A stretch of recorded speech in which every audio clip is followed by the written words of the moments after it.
historia no es solamente contar lo que pasó, sino que el proceso de construcción va más allá de ello, pues es poseedor de un método para la construcción de la misma. Esta construcción de la historia utiliza diversas fuentes, ya lo habíamos comentado, tanto diversas fuentes de carácter primario como fuentes de carácter secundario.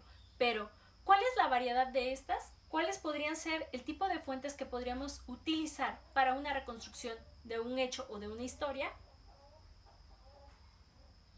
Hoy hablaremos de la variedad de fuentes históricas.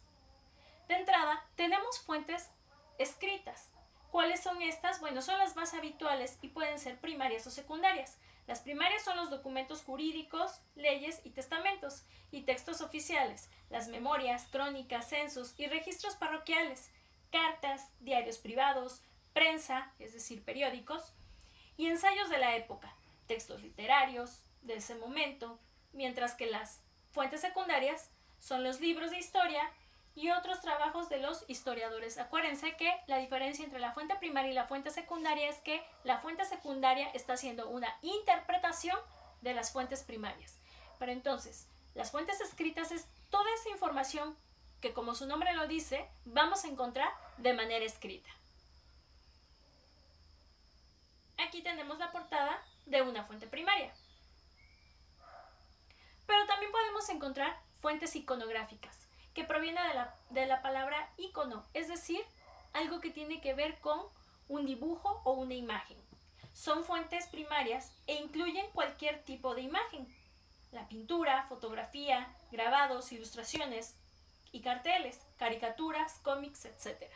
Todos los días, los periódicos nacionales, locales o regionales tienen un área que dice sátira o caricaturas, y normalmente esa sátira o caricaturas están haciendo una crítica política social.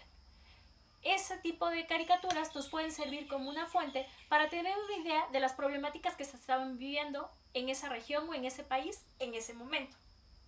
Por esta razón, también una fotografía puede convertirse en una fuente, pues en ella podemos indagar la vestimenta, los accesorios y hacer una lectura de la imagen a través de esa interpretación para reconstruir una historia.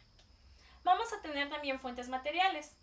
Estas también son primarias y proporcionan información sobre diversos aspectos como el poder, la riqueza, la sociedad, la vida cotidiana y las costumbres, los gustos y las modas, restos de materiales y construcciones, objetos personales, herramientas, monedas, armas, objetos decorativos, etc. Es decir, todos aquellos vestigios de una sociedad. Al hablar de fuentes cartográficas nos referimos a los mapas. Raramente son fuentes primarias, pues los mapas tienen una función diferente, que es un lenguaje específico en el que es necesario poder interpretar, para lo que debe adjuntarse una clave o leyenda, con el significado de los símbolos, también llamadas acotaciones, que vienen normalmente en la parte de abajo de cada mapa. Los colores y las tramas utilizados en su realización. Los mapas históricos son temáticos y de dos tipos: sincrónicos o estáticos. Explican la situación en un momento determinado, y diacrónicos o dinámicos, que explican la evolución de una situación histórica y los cambios que se han producido. Normalmente vamos a encontrar mapas en los cuales se ve una diferencia en lo que van a ser los límites de las fronteras físicas que ponen entre las naciones. Un ejemplo de ello lo podemos ver aquí, que es un mapa de las guerras balcánicas entre 1912 y 1913. Aquí nos habla todavía de reinos.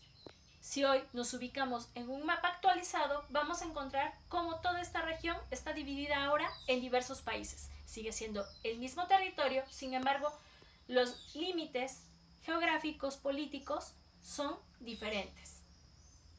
Tenemos fuentes orales, que son con las que tenemos un mayor contacto o un contacto más cercano todos los días, al momento en que nuestros padres o nuestros abuelos nos están contando historias o vivencias que ellos ya vivieron en el pasado.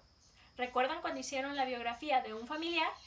Esa actividad precisamente fue el trabajo de una fuente oral, en la cual reconstruyeron una historia con base en lo que les contaron sus familiares.